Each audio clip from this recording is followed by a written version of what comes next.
시청자 여러분 안녕하십니까? 최고의 경지에 다가서고 있는 이 시대의 진짜 리더들, 그들의 인생 키워드를 묻습니다. 저는 진행을 맡은 김경도입니다. 더 큐 오늘의 초대 손님은 이분입니다. 통계청장과 IMF 상임이사를 거쳐 현재는 김앤장 고문, 그리고 서울대 명예교수로 활동하는 분입니다. 그런데 오늘은 다 제쳐두고 바로 이 직함으로 소개해달라는 말씀을 주셨습니다.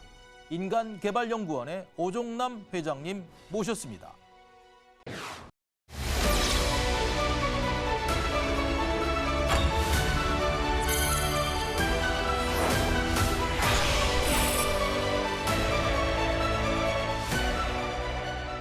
지식은 불리면 불릴수록 늘어나기만 하지 줄어드는 게 없다.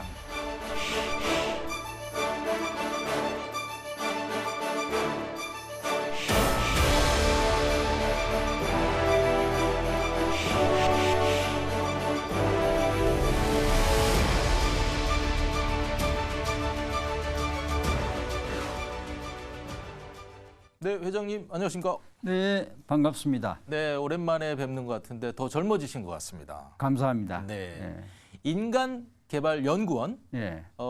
많은 시청자분들께서 아시는 분들도 많이 계실 텐데 그래도 간단하게 우리 인간개발연구원을 좀 설명을 해주시죠. 1975년에 이제 곧 50년 됩니다. 네. 30대 후반에 장만기라고 하는 청년이, 네. 개인이 네. 나라가 경제 개발을 하기 위해서는 인간을 개발해야 되지 않냐. 네. 그래서 인간개발연구원을 사단법인으로 만들었습니다. 네. 그게 인간개발연구원입니다. 50년이 됐군요. 이제 곧 50년 됩니다. 네. 굉장한 역사를 지금 자랑하고 있는데 우리 인간개발연구원 네. 오종남 회장님을 생각하면 어떤 키워드들이 있을지 한번 뽑아봤습니다. 몇 가지 알 듯 모를 듯한 그런 키워드들이 있는데 어떤 키워드가 가장 마음에? 너무 좋은 얘기를 많이 뽑으셔가지고 내가 좀 연구스럽습니다. 네네네. 예, 근데 저는 여기서는 오늘 인간개발연구원 회장으로 나왔으니까 조찬 공부 모임이라고 하는 거에 대해서 조금 말씀드려보고 싶습니다. 그래서 인간개발연구원에 대해서 그 50년 동안 생존해온 모임인데 네. 이걸 이제 자세히 또 네. 말씀을 주셔야 될 텐데 이게 기본적으로 조찬 공부 모임이군요. 예. 네. 그럼 아침을 먹으면서 공부를 하겠다 이런 얘기네요. 그렇죠. 아침 7시부터 네. 9시까지 2시간 동안 하는 모임인데 2시간. 예. 그런데 우리나라가 아시다시피 1961년 5월 달에 당시 박정희 소장이 세계에서 세 끼 밥도 못 먹는 가장 가난한 나라 중에 하나였기 때문에 가난을 극복하자 하는 슬로건을 내걸고 5.16을 했지 않습니까? 네. 그리고 61년 7월 달에 2달 후에 경제기획원이라는 간판을 답니다. 그리고 62년부터 66년까지 제1차 경제개발 5개년 계획을 출범을 하는 거죠. 그 당시 우리나라의 1인당 국민소득이 100달러가 안 됐거든요. 그런데 하다 보니까 박정희 대통령이 뭐가 필요했냐. 아니 공무원들만 가지고 일을 하다 보니까 그래도 경제학을 체계적으로 공부한 소위 두뇌 집단 띵크탱크가 필요하지 않느냐 해서 1971년 3월에 미국에서 공부한 경제학자들을 초빙을 해가지고 한국개발연구원 KDI를 만들게 됐습니다. 이거는 박정희 대통령이 주도로 만드신 거죠. 지금은 세계적으로 굴지의 개발도상국의 멋진 띵크탱크로 자리 잡았습니다. 불과 4년 후인 1975년에 30대 후반의 장만기라는 청년이 아니 경제 개발을 누가 하느냐? 사람이 하지 않냐? 그것도 기업의 임원이 하지 않냐? CEO를 중심으로 한 임원이 하지 않냐? 그래서 기업의 CEO를 대상으로 하는 조찬 연구 모임을 1975년 2월 5일 날 시작을 했는데 매주 아침 7시부터 9시까지 해왔기 때문에 이제까지 2,000회가 넘는 조찬 연구 모임이 이 나라에 도입된 출발점입니다. 2,000회가 넘는. 예. 근데 말씀을 듣고 보니까 너무 오랜 얘기를 하시다 보면 또 이게 자꾸 이 젊은 분들한테는 라떼는처럼 이렇게 들릴 수가 있어요. 그러니까 우리 인간개발연구원이 뭐 하는지 한번 따져보도록 하시죠. 네. 그러면 2시간을 공부한다고 하시는데 2,000회 지금까지 뭘 공부하시는 겁니까? 예를 들면 지난주에는 뭘 공부하셨나요? 지난주에는 참 재미있게도 KDI의 원장을 모시고 지난번 네. KDI의 원장을 모시고 제가 KDI와 HDI를 잠시 이제 비교해서 말씀드렸잖아요. KDI는 한국의 경제개발뿐만이 아니라 한국개발연구원이잖아요. 그 원장님을 모시고 KDI라고 하는 거에 대한 공부를 한 거죠. 네. 어떻게 해서 대한민국이 여기까지 왔고 네. 그 과정에서 KDI는 무슨 역할을 했는가 하는 거를 인간개발연구원의 회원분들이 한번 되돌아보고 이 시점에서 앞으로 그러면 어떻게 더 우리가 개선할 수 있는가 하는 걸 배우기 위해서 그런 공부를 했습니다. 아하, 그렇군요. 사람의 잠재적인 능력을 키우는, 배양하는 이런 인간개발연구원이 필요하겠다 해가지고 인간개발연구원을 장만기라고 하는 30대 후반의 청년이 만든 거죠. 그러면 개발과 무슨 관계가 있느냐? 경제개발과 인간개발, 한국개발과 인간개발, KDI와 HDI가 무슨 관계가 있느냐? HDI는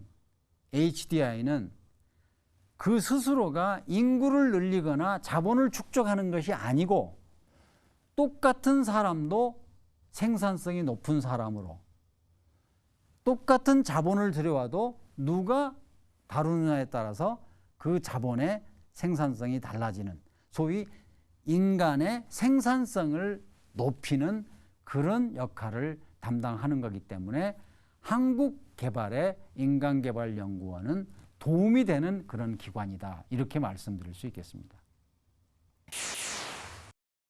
그럼 KDI가 우리나라의 전략, 예. 또 어떤 장기적인 발전 방안, 예. 또 뭐 그건 이제 시기적으로도 다 있겠습니다만 예. 그런 내용들을 고민하고 하는 그런 싱크탱크인데 예. 그런 내용들이 얼마나 국민들을 위해서 필요한 건지 뭐 이런 얘기들을 했다는 얘기군요. 그렇죠. 이제 지난번 강의 때. 예. 더 재밌는 거는 네. 사람이 그러니까 인간 개발이라고 하는 것 자체가 사람이 가지고 있는 지식이나 소질을 배양해 주는 거잖아요. 근데 이게 일방적으로 강의를 듣고 배우기에는 머리들이 좀 컸잖아요. CEO들이니까. 그래서 CEO들끼리 모여가지고 어떤 분의 강의도 듣고 질의응답도 하고 서로가 서로에게 학생도 되고 선생도 되는 이런 식의 연구 모임이다. 그럼 아까 HDI가 HDI. 이제 인간개발연구원의 약자죠. 네, 휴먼 디벨롭. 그래서 이 HDI의 조찬 모임은 어디서 합니까? 밥도 주고 하려면은 부엌이 있는 그런 장소에서 해야 되겠네요.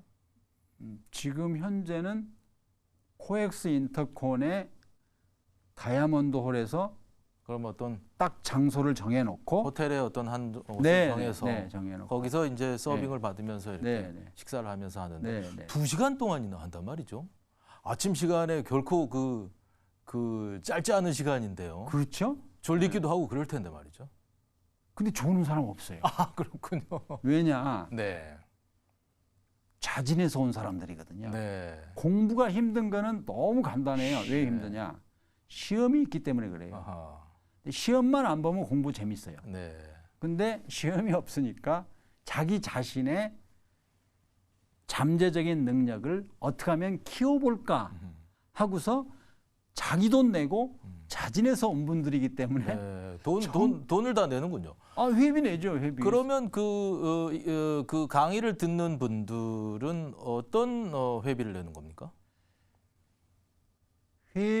회원의 이제 등급이 있는데 인간개발연구원에 들어오셔가지고 기업을 해가지고 예. 정말 성공하신 분들이 많이 있으니까. 많아요. 예. 예를 들면 한국콜마의 윤동원 회장님, 그러니까 대한민국 화장품에 아마 여러분이 어떤 화장품을 쓰시더라도 반쯤은 한국콜마가 만든 네, 화장품 네, 쓰시는 네, 거잖아요. 네. 혹시 등산복 뭘 입으시는지 모르겠는데 네.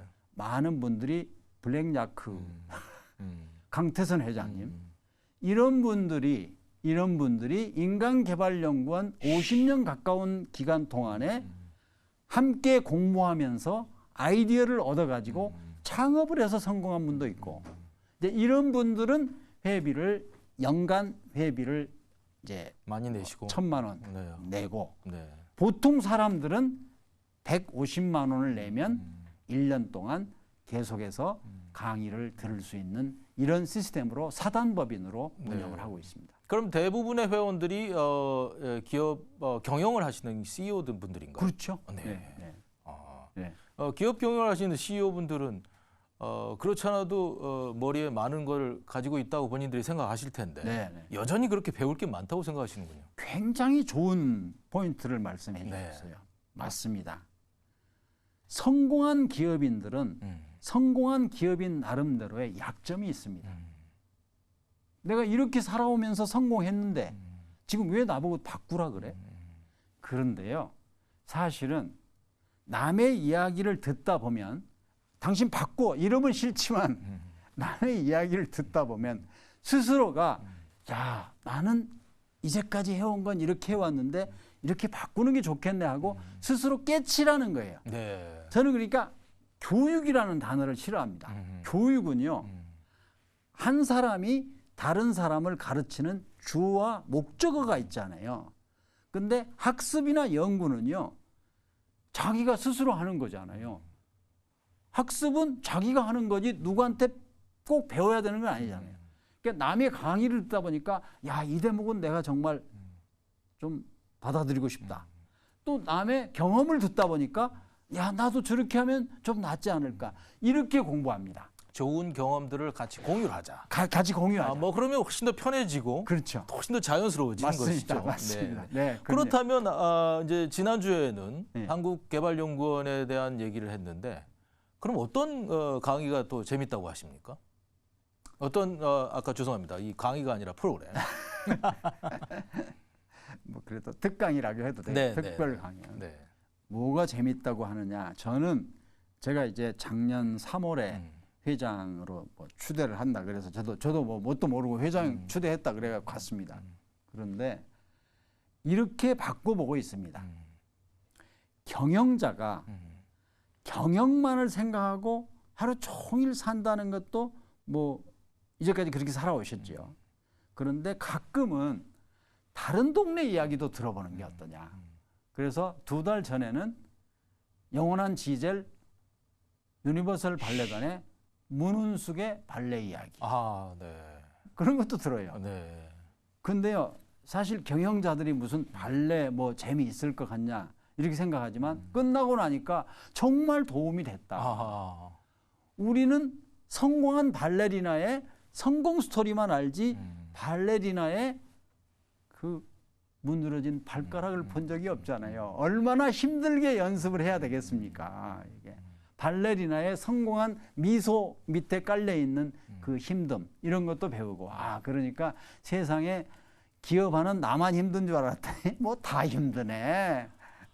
그럼 꼭 뭐 교과서의 강의처럼 돼 있는 게 아니고 예. 다양한 주제를 맞습니다. 가지고 맞습니다. 다양한 우리가 스토리들을 네. 우리가 담아내는 네, 네. 그런 형태의 모임이겠군요. 그렇습니다. 네. 예, 예. 제가 회장 되고 나서 모신 연사 중에 소위 말하는 이제 우리 대한민국의 연봉 킹이라고 하는 우리 권오현 회장을 초빙을 해가지고 삼성전자. 예, 초격차라고 네. 하는 거에서도 했고 우리 시청자분들이 다 아시는 배달의 민족 CEO를 초빙해가지고 도대체 배달의 민족을 어떻게 해서 생각하게 됐냐, 어떻게 운영하고 있냐 이런 이야기도 듣고 그러면은 다른 사람들은 어떤 식으로 살아가고 있는지 어떤 식으로 해서 성공했는지 그러면 나는 거기에서 배울 시사점은 뭔지 이렇게 서로 하는 그래서 HDI 경영자 연구회라고 이렇게 이름을 붙였습니다.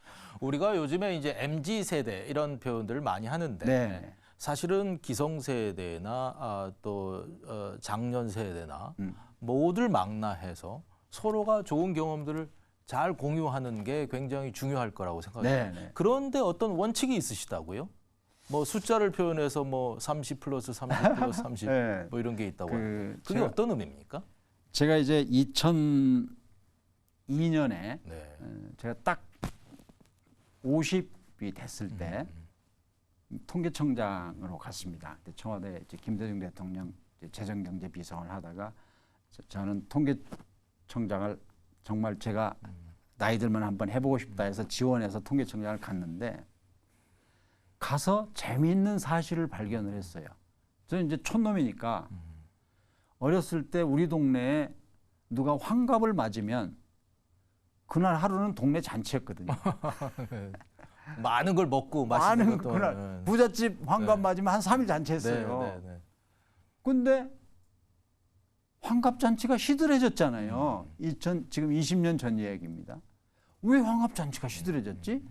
그래가지고 통계청에서 만드는 생명표를 제가 분석을 하기 시작했어요. 네. 그랬더니요, 1960년에 제가 이제 초등학교 다닐 때 평균 수명이 52살이었더라고요. 근데 2000년에 52살이 아니고 76세가 된 거예요. 76세가. 76세. 네. 그러니까 불과 40년 동안에 24살이나 늘어난 거잖아요. 아니 평균 보통 사람이 다 76세까지 사는데 무슨 환갑이 대단하겠어요. 생일 중에 하나죠. 70세 고위잔치마저도 그렇죠. 그래서 고민을 했어요. 자, 그러면 내 인생은 어떻게 되지? 그래서 따져보니까요. 이런 속도로 늘어가면 2년에 한 살 꼴로 늘어나잖아요. 그럼 제가 90까지 살겠더라고요. 90까지. 네. 그래서 만든 게 제가 2002년에 만든 21세기 삶의 공식이에요. 30년 부모 밑에서 살다가 30년 부모 노릇하고 살다가 환갑을 맞고 나면 예전에는 나머지 인생이 나물 여자 여생 자투리 인생이었는데 이제 또 30년이 남아있다. 그래서 30, 30, 30이라고 하는 21세기 삶의 공식을 제가 2002년에 만들었습니다. 그게 30, 30, 30입니다. 그러면 각각의 30년의 삶의 태도는 달라야 된다. 뭐 이런 주장이죠. 그렇죠. 그렇죠. 그러니까 처음에 30년은 부모 밑에서 자기의 다음 30년을 준비하는 기간 아니겠습니까? 두 번째 30년은 또 자기도 자기 부모와 마찬가지로 다음 세대를 기르면서 거까지 하거든요. 거까지. 제가 그 경고장 낸 거는 거까지예요. 거까지 하고 그 다음이 문제가 뭐냐면 자기가 봐온 대로 환갑 지나면 대충 살다가 죽는 줄 알고 그 이후 준비를 안 해요. 그래서 제가 아니다. 60이 되기 전에 다음 세대를 낳아서 기르는 거는 부모님처럼 하지만 부모님과 달리 90까지 살아야 될지 모르니까 60이 되기 전에 정년하고 남은 30년을 미리 준비해야 됩니다. 이런 경고장을 제가 날렸습니다. 사실 인간개발연구원은 그 각각의 30년이 의미 있는 시간이 될 수 있도록 우리가 좀 더 노력을 하자는 그런 뜻이 담겨져 있습니다. 그렇습니다. 네. 자기 예, 맞습니다. 많은 분들이 기본적인 연령 설정을 90세로 해놨기 때문에 아주 많은 분들이 좋아하실 것 같습니다. 저도 제 연령을 90세로 생각을 해주셨기 때문에 굉장히 기분이 좋은데 말이죠. 그거 좋은 거죠. 네. 좋은 건데요. 인간개발연구원에 경영자 연구 모임은 2,000회가 넘었고요. CEO 썸머 포럼이라는 여름 포럼이 40회가 됐습니다. 40회를 이제 하면서 제가 오프닝 대담을 그 바닥에 그래도 최고의 석학이신 이시영 박사님을 모시고 제가 대담을 했어요. 근데 지금 이제 우리 모두의 꿈이 오래 사는 거였잖아요. 장수였잖아요. 장수 시대가 왔잖아요. 그런데 과연 장수가 축복일까 하는 고민들을 하지 않습니까? 그러면 60 환갑을 맞았는데 남은 30년을 살 준비가 안 돼 있다면 재앙일 수도 있지 않냐 하는 이야기를 중심으로 했는데, 이시영 박사님하고 저하고 한 내용을 말씀드리면, 우리가 65세 이상 인구가 7%가 넘으면 고령화 사회, 14%가 넘으면 고령 사회, 20%가 넘으면 초고령 사회가 되는데, 우리가 이제 몇 년 있으면 초고령 사회가 된다고 또 다들 이야기를 해요. 다들 이야기를 해요. 그런데 65세 다 멀쩡해요. 멀쩡해요. 그런데 지금 우리나라의 대부분의 직장들은 60세가 되고 나면 정년이라는 이름으로 내보내잖아요. 그러면 나머지 삶을 어떻게 살 거냐. 그래서 이번에 이시영 박사님하고 저하고 제안을 하기를, 앞으로 65세가 아니라 75세를 기준으로 해가지고 75세 이상 인구가 얼마일 때 고령화니 고령이니 초고령이니 합시다, 이렇게 이야기를 했는데, 요점은 이런 겁니다. 어떻게 하면은 마지막 30년 중에 적어도 15년은 건강하게, 그냥 오래 사는 게 중요하지 않지 않습니까? 건강하게 활동하면서 살 수 있게 해줄 것인가 하는 연구를 좀 해야 될 때가 아닌가. 우리 김 대표님 어떻게 생각하세요? 사실은 그 문제는 지금 현재 기성세대 또는 노년기에 접어든 분들의 문제일 수도 있지만, 사실은 어떻게 보면 지금 MZ세대로 불리는 젊은 세대들이 더 귀담아 들어야 될 얘기일 수도 있죠. 그렇죠. 그분들이 어떻게 보면 90세 또 75세 이걸 기준으로 해서 본인의 인생을 설계해야 된다는. 참 공감이 가는 말씀이에요. 난 우리 네. 김 대표 말씀이 다 공감하네. 네네네. 요새요, 재수 없으면 100살까지 살아야 돼요. 재수 없으면. 그렇잖아요. 네. 그런데 허구한 날 뭐하고 살 거냐 이거예요. 그래서 제가 오늘 이 시점에서 꼭 하나 강조하고 싶은 거, 차제 말씀드리고 싶은 거.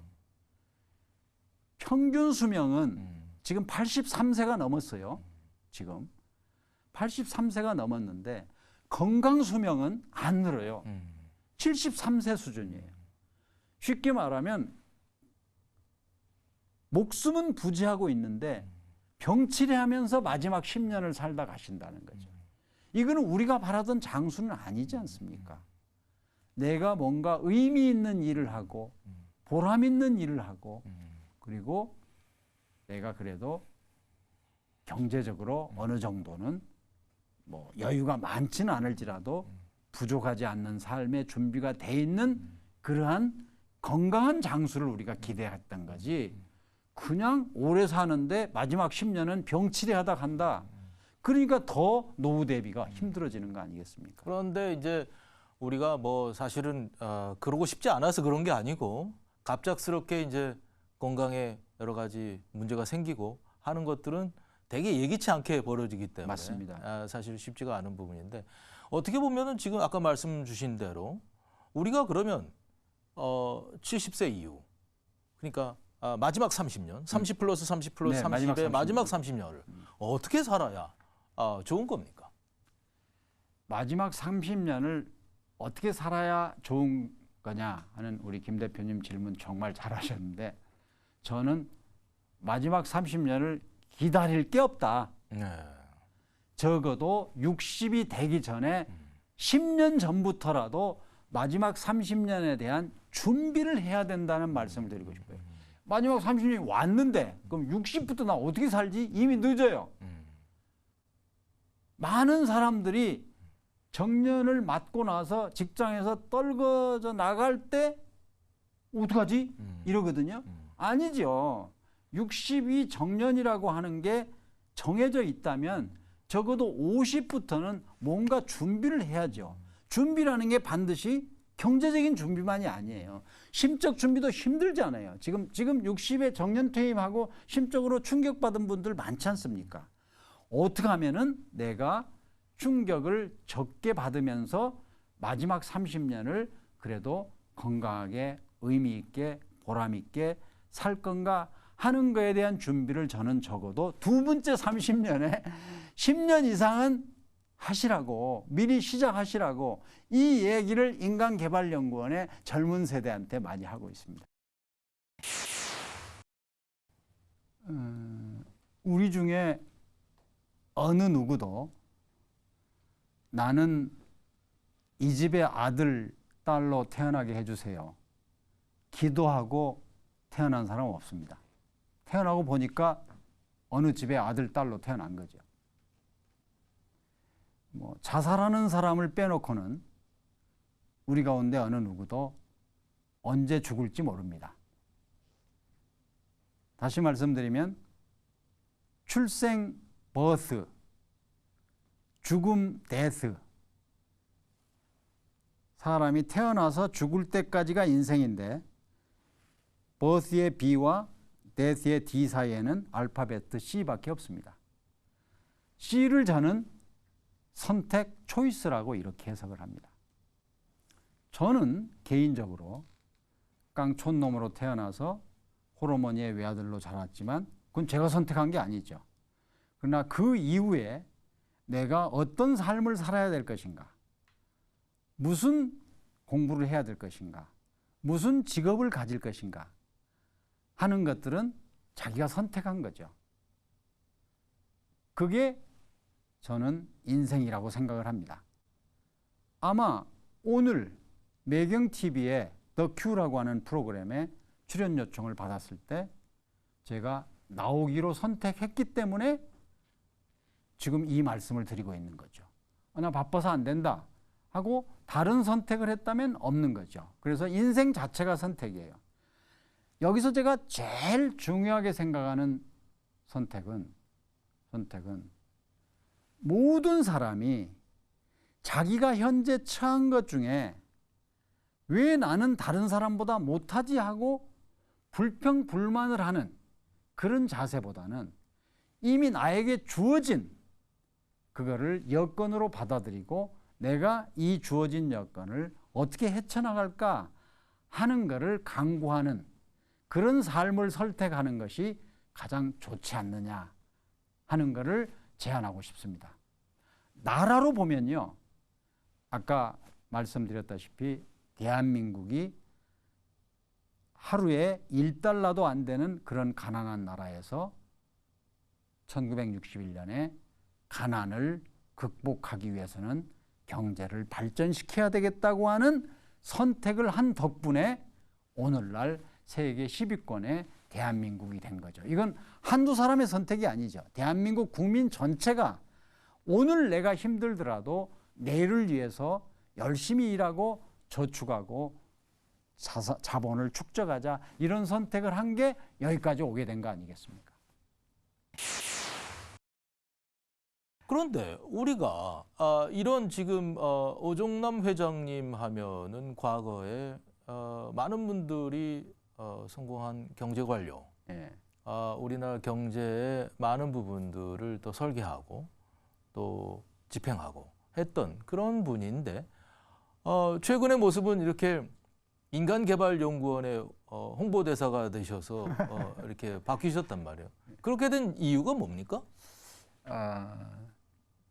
바뀌었다고 하는 건 좀 죄송한 얘기고 명구스러운 얘기입니다. 지금 네. 이게 너무 과찬을 해주셔가지고 네.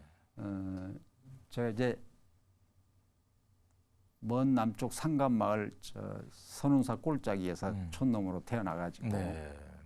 또 제가 태어난 지 1년 만에 우리 아버님은 당시 이제 군인으로 전사를 하시고 제가 호르몬이 외아들로 자랐습니다. 네. 우리 어머니의 평생 프로젝트가 하나뿐인 아들 저 아니겠어요. 그 덕분에 저는 시골에 제 초등학교 동창 74명 중에 중학교 10명 갔거든요. 그러니까 근데 제가 완전 깡촌놈입니다. 네. 근데 그 덕분에 저는 중학교, 고등학교, 대학을 나오고 공무원이 될 때까지 한 번도 의심해 본 적이 없죠. 저는 어머님의 헌신 덕분에.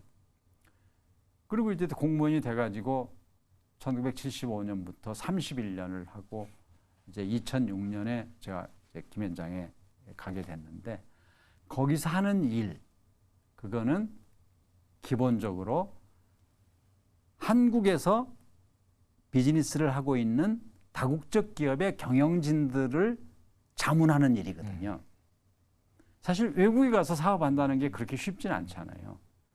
김현장은 기본적으로 법률사무소지만 법무실장만을 상대로 하는 게 아니라 법무실장 외에 경영진들이 어떻게 하면 한국에서의 사업을 할 수 있을까 하는 거에 대한 자문을 하는 게 제 이제 본업으로 지금 17년 했습니다. 근데 가만히 돌아보니까요. 제가 지금 누리고 있는 게 제가 가지고 있는 제 재능 이런 게 제 게 아니더라고요. 제가 다 덕분에더라고요. 덕분에 제가 이제 그동안에 쭉 살아오면서 그래서 본업을 제외하고는 나머지는 내가 사회에 진 빚을 갚는 기분으로 봉사활동으로 소위 프로보노로 하자 하는 마음으로 하다 보니까 이것저것 뭐 이런 직함이 많습니다. 제 서울대학에서도 제가 과학기술 혁신 최고과정의 주임 교수를 2007년부터 하고 있습니다. 지금 나이가 먹어서 명예주임 교수입니다. 그런데 그런 일들을 하면서 어떻게 하면은 제가 남들이 그래도 보지 못한 영역을 많이 보고 온 참 운 좋게도 제가 그래도 국제화가 많이 된 공무원이지 않습니까?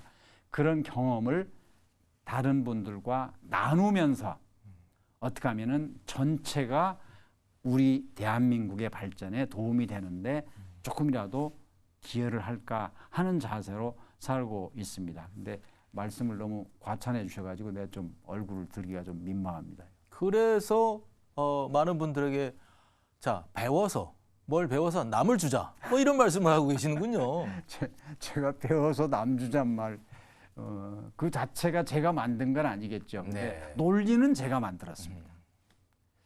이제 경제학을 하다 보면요. 경제학까지 갈 것도 없어요. 우리가 예를 들면 김 대표님하고 저하고 둘이 김 대표님이 사과를 하나 갖고 계세요.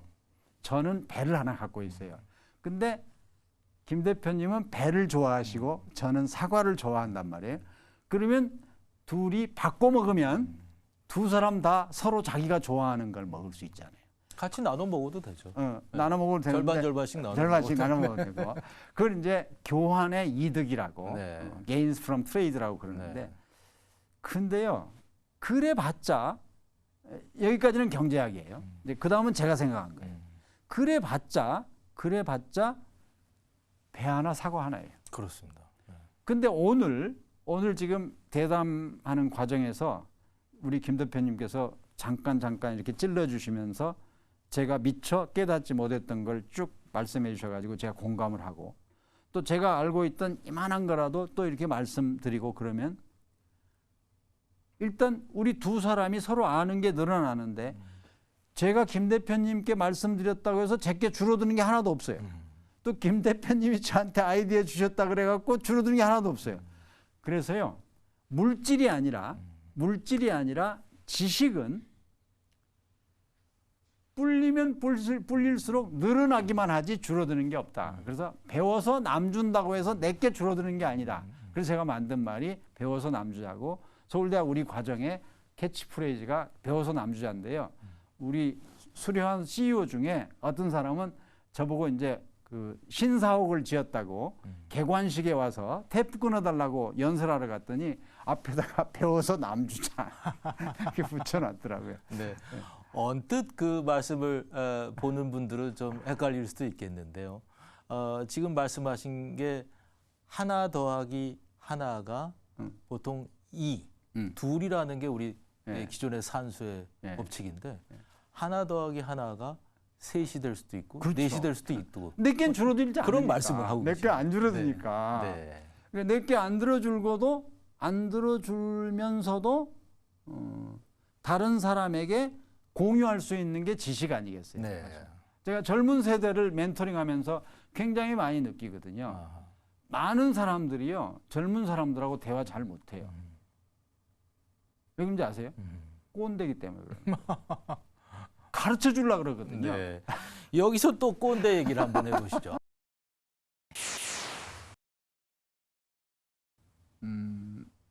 시청자 여러분께서 잘 아실 수도 있고 또 아직 모르시는 분도 계시겠습니다만 지금 현재 대한민국을 이끌어가고 있는 원동력은 대기업 중심으로 돼 있는 거죠. 예, 삼성전자다, SK다, 또는 뭐 현대 이렇게 돼 있죠. 그런데 21세기에 앞으로 기존에 있는 대한민국의 경제 발전의 축이 하나 있고 앞으로 대한민국을 뒷받침할 또 하나의 축은 저는 젊은 세대들이 지금 시작하고 있는 스타트업. 그 가운데서도 기업 가치가 1조 원이 넘는 10억 달러가 넘는 유니콘, 또 10조 원 100억 달러가 넘는 데카콘들이 앞으로 대한민국 경제 발전에 또 하나의 기둥 역할을 할 거라고 저는 믿습니다. 이제 그런 점에서 스마일게이트의 권혁빈 회장이 한 20년 전부터 본인이 스타트업을 시작할 때부터 구상했던 게 다음 스타트업을 하는 젊은이에게 어떻게 하면은 자기 경험을 전수할까 해가지고 오렌지 플래닛 창업재단이라는 걸 지금 하고 있습니다. 처음에는 이름이 팜이었어요. 플래닛까지는 아니고 팜에서 빌리지 갔다가 이제 팜까지 플래닛까지 왔습니다. 그러니까 농장에서 마을이 됐다가 이제 플래닛까지 왔는데 지금까지 1,000억 이상 기업으로 된 숫자만도 20개가 넘습니다. 그 사이에. 거기에 권혁빈 회장이 권오연 회장과 저를 초치영을 해가지고 오렌지 플래닛 창업재단에 재단을 만든 거죠. 거기서 지금 그 재단의 이사장을 권오연 회장이 맡고 있고 저는 이사로 참여하고 있고 권혁빈 회장과 같이 하면서 결국은 대한민국 경제 발전의 또 하나의 축을 만들 수 있는 스타트업들을 배양하는 것이 우리 한국 청년들의 미래에 바람직한 일자리를 만드는데 도움이 되지 않겠냐. 그런 의미에서 스타트업 멘토링을 하고 있습니다. 해마다의 경제 전망에 대해서는 여러 가지 이견들이 있을 수 있을 것 같습니다. 그런데 아까 말씀하신 대로 30 플러스 30 플러스 30의 기준에서 보면 앞으로 30년 후에 한국 경제가 어느 정도의 위치가 될지 혹여나 우리가 지금 현재 선진국 대열에 들어와 있는데 30년 후에는 혹여나 후진국이 되어 있을지 않을지 또는 생산성이 그만큼 더 올라가서 많은 부를 더 만들어내고 이럴 수 있을 것인지에 대한 뭐 겸허한 생각도 한번 해봐야 될 것 같다는 생각은 드는데요. 굉장히 공감이 가는 말씀이에요. 두 번째 질문에 대한 답을 먼저 하고 첫 번째 질문 답을 두 번째 해도 되겠습니다. 네. 오늘 기왕의 매경 TV에 나온 김에 한 나라의 경제를 분석하는 간단한 방법을 제가 오늘 같이 말씀 나눠보고자 합니다. 기대됩니다. 네. 한 나라의 경제는 정확하게 말하면 딱 두 가지 플러스 한 가지 합해서 세 가지 요소에 의해서 결정됩니다. 첫째, 인구가 얼마나 많으냐. 그래서 일본은 인구조사라는 단어를 쓰지 않아요. 국세조사라는 말을 써요. 그렇군요. 들어오는 세금이 얼마나 들어올지. 아니 세력. 세력. 내셔널 파워, 네, 네. 국세, 네, 응? 네. 세력이 있어요. 세력. 공감이 가시지 않아요? 네, 네, 네. 인구가 얼마나 되느냐 하는 게 하나 있어요. 두 번째는 그 나라가 그동안 축적해 놓은 자본이 얼마나 있느냐.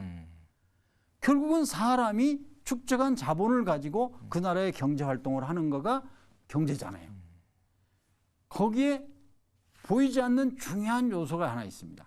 지금 김 대표님 말씀하신 그건데 생산성 이야기예요. 똑같은 사람이 아니에요. A를 쓰느냐 B를 쓰느냐에 따라서 엄청나게 성과가 달라지잖아요. 기계를 이번에 새로 좋은 걸 하나 들어왔다. 이 기계를 A가 만지느냐 B가 만지느냐에 따라서 엄청나게 성능이 달라요. 이거를 생산성이라 그래요. 그러니까 인구 숫자와 자본, 축적된 자본에다가 사람의 생산성이라고 하는 요소가 합해서 그 나라의 경제를 정해주는 거거든요. IMF나 월드뱅크나 세계의 연구기관들이 한국의 미래에 대한 성장 잠재력이 떨어지고 있다고 이야기를 하는 거는 인구도 조금은 줄지만 그렇게 심각한 건 아니고 자본도 축적할 만큼 지금 했고 문제는 생산성이 예전 같지 않다는 지적 아니겠습니까? 인간개발연구원은 바로 그 경제개발이 됐건 사회개발이 됐건 나라개발이 됐건 이런 걸 하는데 똑같은 사람이 아니라 같은 사람이라도 그 사람의 잠재 능력을 길러서 생산성을 높이자는 거기 때문에 그게 바로 대한민국 경제의 미래를 결정하는 거다. 저는 그렇게 생각을 합니다. 그러니까 우리가 지금 생각할 수 있는 가장 좋은 방법은 생산성을 높이는 거예요. 지금 저출생 이야기를 많이 하고 있습니다. 그것도 제가 2002년에 이미 이제 통계청에서 제가 제기를 한 건데 저출생은 더 중요한 건 뭐냐면 지금 현재 아무리 노력을 해서 아이를 낳는다고 하더라도 그 아이가 자기 앞장을 가리는 이 사회의 보탬이 되기까지는 30년이 걸려요. 그러면 기왕에 낳은 아이들을 어떻게 제대로 잘 길러서 생산성을 높여서 대한민국 경제에 저력으로 삼을 거냐 하는 것도 연구를 해야 되는데 지금 낳은 아이 기르는 데 대해서는 거의 논의가 없어요. 최근에 겨우 이제 교육에 대해서 좀 이야기가 하고 있지만 또 한 가지 중요한 거는 아까 제가 말씀드렸지만 65세를 그냥 노인이라고 하지 말고 75세까지를 충분히 건강도 있고 의욕도 있고 힘도 있다면 이런 분들을 어떻게 잘 활용할 것인가 하는 거에 대한 연구도 함께 해주는 게 필요하다. 그게 제가 생각하는 그 두 번째 질문에 대해서. 그러니까 한국 경제의 장래에 대해서 걱정을 한다면 어떻게 하면은 인구를 빨리 줄지 않고 천천히 줄게 할 거냐 하는 거 못지않게 기왕에 있는 인구를 어떻게 생산성을 늘릴 거냐 하는 것도 이것도 생각해 보자 하는 말씀입니다. 첫 번째 질문으로 돌아가겠습니다. 이제까지 지난 60년, 1962년에 제1차 경제개발 5개년 계획이 시작돼서 60년 동안에 불과 $100도 안 되는 나라가 35,000달러가 돼서 지금 한국의 세계적인 위상은 인구는 29등입니다. 5,155만이. 1인당 국민소득은 35,000달러가 24등이고요. 총생산 GDP는 세계 10등이 됐지 않았습니까? 1조 8천억 달러가 됐으니까. 혹시 지금이 피크 아니야? 앞으로 내리막길만 남아있는 거 아니야? 이런 걱정들을 많이 하고 계시는 거 저도 잘 듣고 있습니다. 당연하죠. 걱정해야죠. 그런데 저는 한국의 장래에 대해서 걱정을 하는 만큼 상당히 낙관적입니다. 예를 들겠습니다. 아까 제가 다음 세대 유니콘, 데카콘 멘토링을 하는 사람 중에 제가 권호연 회장하고 권혁빈이라고 하는 스마일게이트의 C CBO라고 쓰고 있습니다. Chief Visionary Officer인데 권혁빈 회장과 우리 셋이 많이 이야기를 합니다. 아마 지금 이제 금주에 지금 셋이 일본에 출장 가서 2박 3일 동안 하는데 한 번도 돈 벌려면 어떻게 해야 됩니까? 하는 이야기를 해본 적이 없습니다. 왜냐하면 저는 돈 버는데 또 돈도 안 되거든요. 저는 쓰는 데만 전공이지 뭐 버는 건 전공이 아니에요. 그런데 뭘 생각하느냐. 권호연 회장이나 저한테 어떻게 하면은 우리 다음 세대가 쓸만한 직장을 잡고 사회생활을 할 수 있는데 도울 수 있는 길을 찾아낼 수 있을까요? 이런 고민을 하거든요. 그러니까 지금 많은 꼰대들이 요즘 젊은 애들 틀렸어. 뭐 이렇게 이야기하고 있지만 그 로마 시대도 그랬다는 거 아닙니까? 그게 아니고 많은 젊은이들은 안 알려져서 그렇지. 뭐 권혁빈 회장도 은둔 생활하고 있으니까 일절 나오지 않습니다만 적어도 이 사회를 위해서 뭐를 해야 우리 청년들이 괜찮은 일자리를 잡고 계속해서 대한민국을 발전시킬 수 있을까 이런 고민을 하거든요. 이게 한두 사람이 아니에요. 이런 세상을 보면은 저는 우리 부모 세대가 정말 노력해서 여기까지 가져왔고 우리 세대도 조금 기여했다고 말할 수 있지만 저는 우리 다음 세대가 대한민국이라는 나라를 세계 속의 한국으로 만드는데 정말 긍정적으로 평가하고 있습니다. 말씀을 들으면 들을수록 그 열정이 느껴지는데 말이죠. 그렇다면 우리 인간개발연구원 네. 올 한 해 그리고 남은 한 해 또 앞으로 계획은 어떤 건가요? 지금 이제 어쩌다 보니까 2025년 2월이 이제 50주년 됩니다. 그래서 50주년을 기념을 하면서 지나온 50년 동안에 잘한 일, 좀 더 잘할 수 있었는데 아쉬운 일 이런 것들을 정리하고 세상도 바뀌고 대한민국도 바뀌지 않았습니까? 그러니까 이 인간개발연구원이 나아갈 50년은 어떻게 하면은 좀 더 의미 있게 이 사회에 기여를 할 수 있을까? 특히 우리 김 대표님 지적하신 대로 다음 세대들 좀 들여다가 좀 다음 세대에게 우리 원로들의 경륜을 심어줄 수 있는 그런 장을 좀 만들어주면 좋겠다는 말씀을 하셨는데 그런 고민을 지금 하고 있습니다. 제가 깡촌놈으로 태어나서 이제까지 행복할 수 있었던 비결은 딱 두 가지 선택 중에 한 가지를 선택한 거예요. 제가 가지고 있지 않은 거에 대해서 불평을 하기보다는 제가 가지고 있는 거에 대해서 감사하는 자세로 살자. 그래서 굳이 인생 키워드를 말하라면 감사. 지금 1살 때 우리 아버지가 전사하신 홀어머니의 외아들로 자라서 지금 현재 여기까지 오기까지 얼마나 많은 분들의 도움이 있었겠느냐. 얼마나 이 사회에 내가 빚을 지고 있느냐 하는 것을 생각하면서 살려고 노력하고 있습니다. 오늘 말씀을 들은 많은 시청자분들께서 인간개발연구원 앞으로 더욱 관심을 가질 수 있게 될 것으로 생각을 합니다. 오늘 나와주셔서 좋은 말씀 주셔서 감사합니다. 오늘 귀한 자리 불러주셔서 우리 김 대표님께 정말 감사드립니다. 네, 젊은 분들이나 또 나이 든 분들이나 우리 나라를 위한 여러 가지 경쟁력 그리고 생산성을 높일 수 있는 문제는 매우 중요하다고 생각합니다.